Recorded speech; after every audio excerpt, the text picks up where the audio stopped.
Um, so in 2005, I lived in Malibu, California, and I attended my family ward, which was Pacific Palisades Family Ward.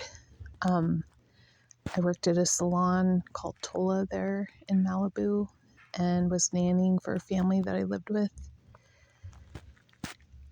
So fast forward to yesterday, I went over to my friend's house that's from Pacific Palisades, and he's a member of my church, and we were talking about the devastation. And I asked him, have you heard from other members of the congregation out there what's happened? And he essentially said that everyone that he knew, their houses burned down. He told me about an 80-year-old man who's worked at a grocery store, had been there forever. Now, these are people that I used to know at one point, but it's been so long I've kind of forgotten. But I was in that ward for a period of time. The thing is I was considering, what's going on,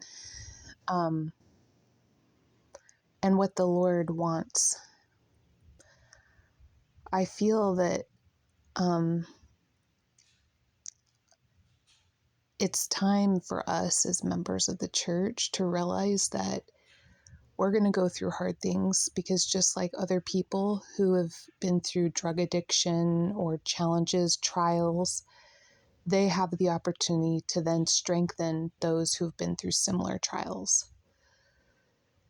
Elder Cook was here less than a month ago in our stake, and he was talking about ways that we can be protected in the times to come. And one of the things that he said was to be a light to those around us. And as members of the church, we know the gospel, and we know what ultimately is most important. And at one time, Elder Cook in his talk said, he was living in a certain place in California in the 60s, and people were like, do we leave this area? Because it's kind of crazy. And one of the things that I remember him saying, again, was to be a light where you are. And I told that to a good friend of mine who I also saw this month. She was my best friend in high school, and she lives in Carlsbad.